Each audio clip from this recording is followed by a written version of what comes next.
great to see a lot of fans in the fan community, especially that put together for Elaine's Laire fans on Facebook, that a lot of people are musicians, and I love that. I love that a lot of you are actually playing music for real, composing music for real. And I'm seeing, especially with the people who follow me and my music, that you really love, the old progressive rock bands and just a lot of the artists from, the 60s, 70s, 80s even, and you've taken up playing an instrument. I love that. So when I started playing guitar, way back in the day, guitar, that was my thing. And over the years, I've collected what I call my kids. And I love to show off my kids, love to introduce you to my kids. And we're going to do that today. Now, there was a time where I got into playing bass for a little while. And I remember in high school, I got this great bass. It was a Rickenbacker 4001, beautiful tuxedo white, and I mean like white, with a black pickguard. It sounded awesome. You got your Chris Squire, Geddy Lee sound, man. It was fantastic. Not that I really knew how to play bass that well, but I just loved that guitar. And played bass a little bit, but then in the band that I was in at that time, the bassist actually was like, man, you need to trade that in for another guitar. Now, I was also into Flying V's. I loved Flying V's. I had a Flying V copy guitar, looked like the Flying V that KK Downing from Judas Priest played, the red one with the white pickguard. But this was some cheapy no-name guitar. So I thought, man, I'm gonna get myself a real Gibson Flying V. So what I did was, first I wanted to show you this. This isn't the exact bass, but I did find a picture of a Rickenbacker 4001 in that tuxedo white with that black pickguard. It was just a gorgeous bass and sounded so great. So I actually went in and I traded this bass for a Gibson Flying V2. Now, it's just not your regular Gibson Flying V, it's a Flying V2. This is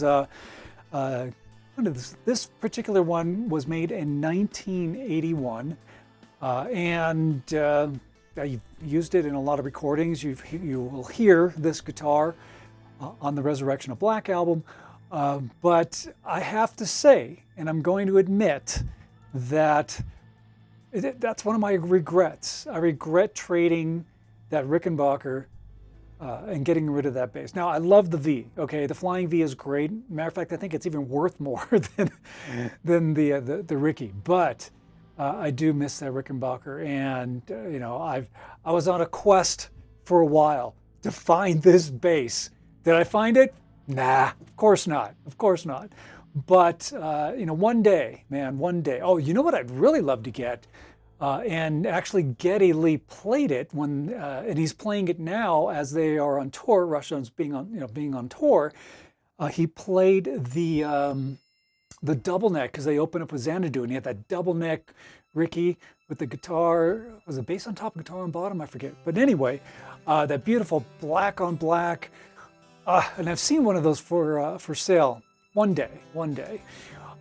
But anyway, wanted to share with you some of my bass kids. So let's get into it. After the Rickenbacker, later on, this is quite a few years later, I decided, or I was working in another band where they wanted a bass player. So I needed a bass because I didn't have one. So I've always wanted a 5-string because I love that low B, and I picked up this, what was this, a PV? I think this was an old PV. Not super fancy. I love the Tiger's Eye look finish to it.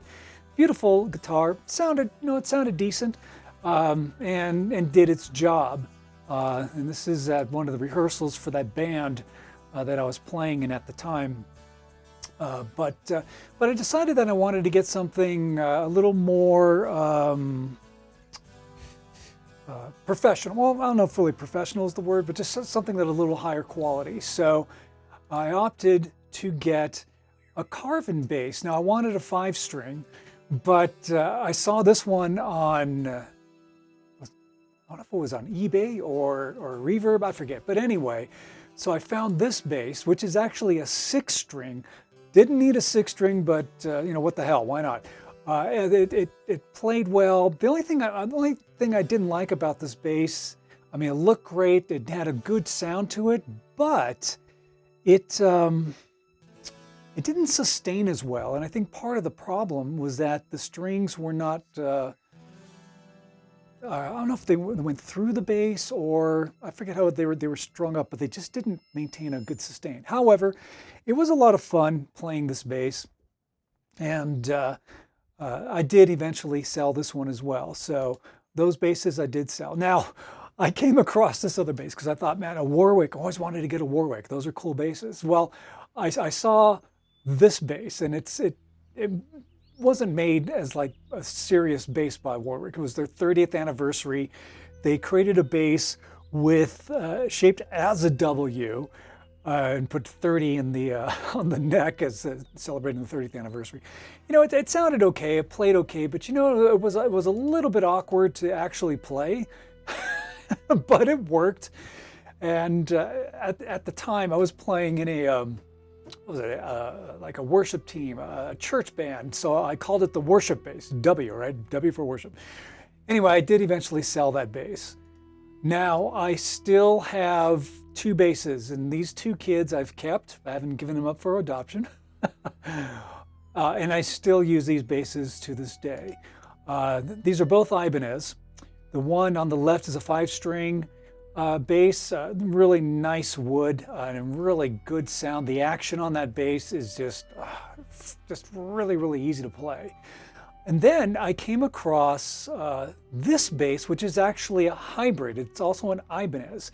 This is a 7-string bass. You have those top 3 strings are fretless, and the bottom 4 are fretted. So you have a hybrid of a fretted and fretless bass. Now the neck is wider than hell and weighs a frickin' ton, but it sounds fantastic. And it was great to actually have something that I can play and switch from fretted to fretless on the fly without having to change a bass. I had come across some guy that built a 9-string bass. It was 5-string fretted, 4-string fretless, but he wanted a ton of money. This was a lot more affordable. And I was actually surprised that I saw this bass, and I thought, this is great. So I still have both of these basses. This is me playing the 5-string in action there. And then what else do we have? We got the 7-string. I mean, there you can see how wide that neck is, man. But really, it sounded pretty fantastic. So I was actually very happy and pleased by getting this bass. And it's funny, you know, when I bought that bass, the guy I bought it from, and I did get it off of Reverb, he barely played it. He barely, because he's like, I don't even know how to deal with this thing. It was basically brand new, and I got it for a great price. But anyway, so those are my bass kids. I wanted to share that with you. Yeah, I'm a guitar player, of course. That's my forte, but I do play bass. I still play once in a while. I'll even go to LA and play bass on a worship team, you know, or in a church band or something.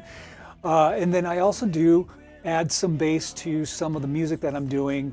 I've actually had to add some fretless to one of the songs that is on the ER album that I'm working on right now. But yeah, you know, it's great to have these guys as part of my kids, and just happy to share that with you. I'm going to do on another Ron Unfiltered. I'll talk about the guitars and really dive into them, because I have a bunch that I'd love to show you. I know that I did on a previous episode of Ron Unfiltered, where I talked about some of the instruments that I was using to play on the ER album, and to showcase some of those. But I really love to show off some more of my kids, right? So anyway, my thing is, look, is this: if you're a musician, keep playing, keep practicing, do your thing, right? And I do appreciate all of you, whether you're a musician or not, following me, subscribing to the channel. Thank you for that. Following me on my journey of putting together the album for ER, If you're not familiar with the album cover, this is what the album cover looks like.